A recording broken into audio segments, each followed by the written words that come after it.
لو انت عروسة وبتجهزي وبتفكري تجيبي طقم توزيع يكون عملي علشان الحلل الجرانيت والاستانلس والتيتانيوم، يبقى الفيديو ده علشانك. النهاردة انا جايبالك طقم توزيع الاندلس. الطقم ده حلو قوي، ممتاز. السعر بتاعه على قد الايد، كمان هيوفر عليكي انك تجيبي الطقم الالمونيا او الطقم الاستانلس وهتستكفي بيه مع الطقم الخشب. تعالوا بينا نفتحه مع بعض. وهو بيكون ده شكله ودي مكوناته. هو فيه 6 قطع، مكون من 6 قطع، والحامل بتاعهم يبقى 7. الماتيريال بتاعته حلوة قوي قوي، الوانه جميلة جدا. في منه 6 الوان، في اللون ده اللي هو الكشمير، وفي المنت جرين، وفي الموف، وفي البصلي، وكمان الاوف وايت. وفي كمان لون تاني. هما 6 الوان موجودين على العلبة. هوريكي الالوان بتاعته في اخر الفيديو. دي بتكون المكونات بتاعته، والماتيريال حلوة قوي، يعني هي باينة اهو في الفيديو. عايزة اقولك في منه تقليد، خلي بالك وانت بتشتريه. التقليد بتاعه بيكون كوبي بالظبط، كمان واخدين الكرتونة نفس شكل الكرتونة والكلام اللي عليها بالملي. بس هقولك في الفيديو ده ازاي تعرفي التقليد من الاصلي، علشان لو انت حابة تشتريه. تعالي بينا نشوف بس المكونات بتاعة الطقم، وبعد كده هقولك تعرفيه ازاي. اول قطعة ودي المعلقة اللي بتكون فيها خروم، دي علشان لو انت بتشيلي حاجة من الزيت، او بتشيلي حاجة من الشوربة، بتصفي هي البواقي بتاعة المعلقة. الاسباتيولا، وطبعا دي قطعة جميلة جدا في الطقم انا مجرباها. ودي المعلقة بتاعة الرز او الغريف، بيكون ده شكلها. طبعا الطقم ده يا جماعة من جوه حديد، فصلب جدا، ومن على الحروف كده لين خالص، علشان لو يعني ما يجرحش معاكي الحلل. وفي نفس الوقت لو في بواقي في الاطباق او الحلل، ينزلها معاكي لين جدا من على الحروف، لكن هو قوي جدا. وطبعا دي الكبشة او المغرفة، حلوة قوي، حجمها حلو. ودي المعلقة بتاعة المشاوي وبتاعة المكرونة البشاميل والجلاش. معانا كمان قطعة، وهي معلقة المكرونة، المكرونات، المكرونة السباكيتي، تمام. وطبعا الحامل بتاعه. طيب دلوقتي بقى هقولك ازاي تعرفي الاصلي من التقليد. زي ما انت شايفة كده ومدققة في الفيديو، هتلاقي كل قطعة انا شلتها مكتوب عليها الاندلس، وده الفيصل ما بين الاصلي وما بين التقليد.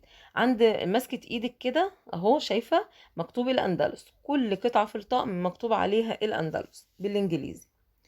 ودي الحاجة الوحيدة اللي هتعرفك هو اصلي ولا تقليد، علشان زي ما انا قلتلك كده، عاملين الكرتونة بكوبي. يعني التقليد الكرتونة نفس الكرتونة دي بالظبط، مش هتعرفي تفرقيها.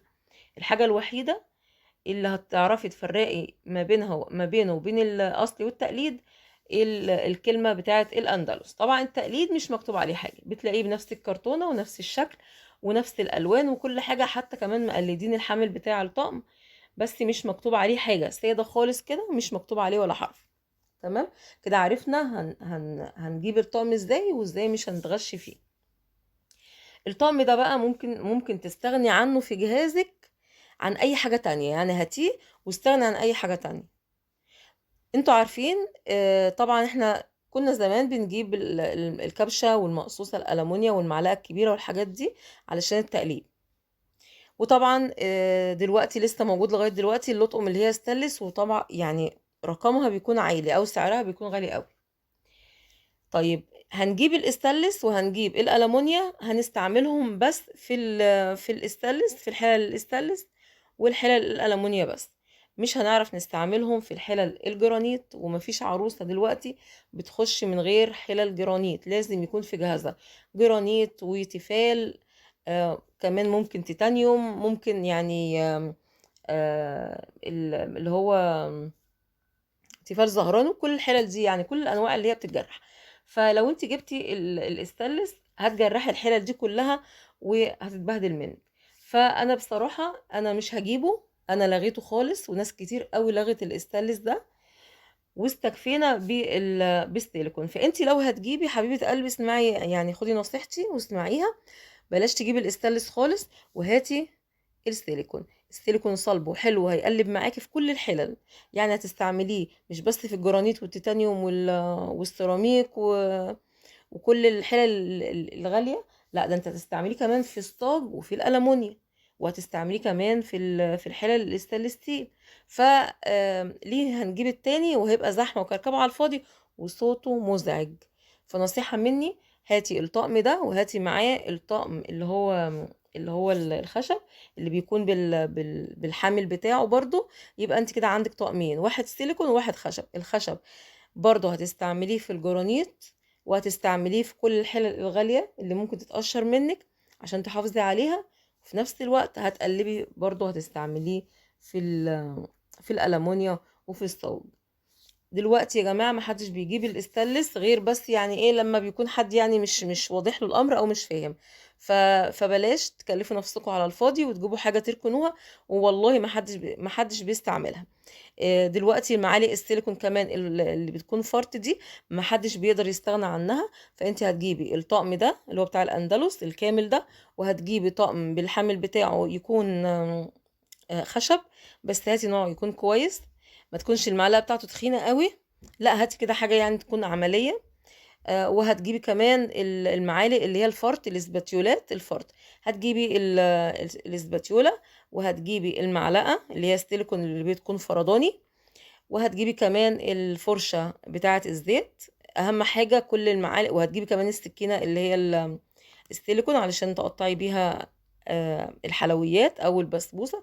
لو انت عامله في جرانيت، لو الصواني بتاعه الجرانيت، هاتي برضو حاجات جرانيت تقطعي بيها. طيب عايزه اقول لك طبعا الطقم ده حلو قوي، فمفيش عروسه بجد ما بتجيبهوش، هتلاقيه عند كل عروسه وفي كل بيت. وعايزه اقول لك كمان وانت بتشتري المعالق الفرط اللي هي الاسباتيولات اللي بتكون فرداني بتاعه الحلويات، خلي بالك في منها دلوقتي تقليد. ما تجيبيش اللي بتكون طريه قوي، هاتي اللي بتكون ناشفه شويه علشان يعني هي خلاص اتضربت. كانت اول ما طلعت كانت الاصلي، دلوقتي انضربت. في منها ب35 جنيه تقليد، تمام، بتكون طريه خالص، لو قلبت بيها حاجه تتكسر منك. وفي منها ب45 جنيه، ومش هتلاقيها في كل الاماكن، هتلاقيها بس في درب سعاده، وهتلاقيها في حمام التلات في العتبه، وفي اي محل بقى بيكون يعني حاجته ماتيريال، يعني بيجيب حاجات الماتيريال بتاعتها عالي، ما بيجيبش التقليد. فخلي بالك وانت بتشتري دلوقتي ستيليكون. ونصيحه مني لو بنتك صغيره، هاتي الطقم ده وشيليه، لان طول ما بيعدي الوقت وطول ما بيعدي الزمن كل حاجة بتخف، والماتيريال بتاعتها بتبقى اوحش وبتبقى رديئة، وهتلاقيه يعني بعد كده هيكون مش حلو خالص. يا رب الفيديو يعجبكم، ما تنسوش لايك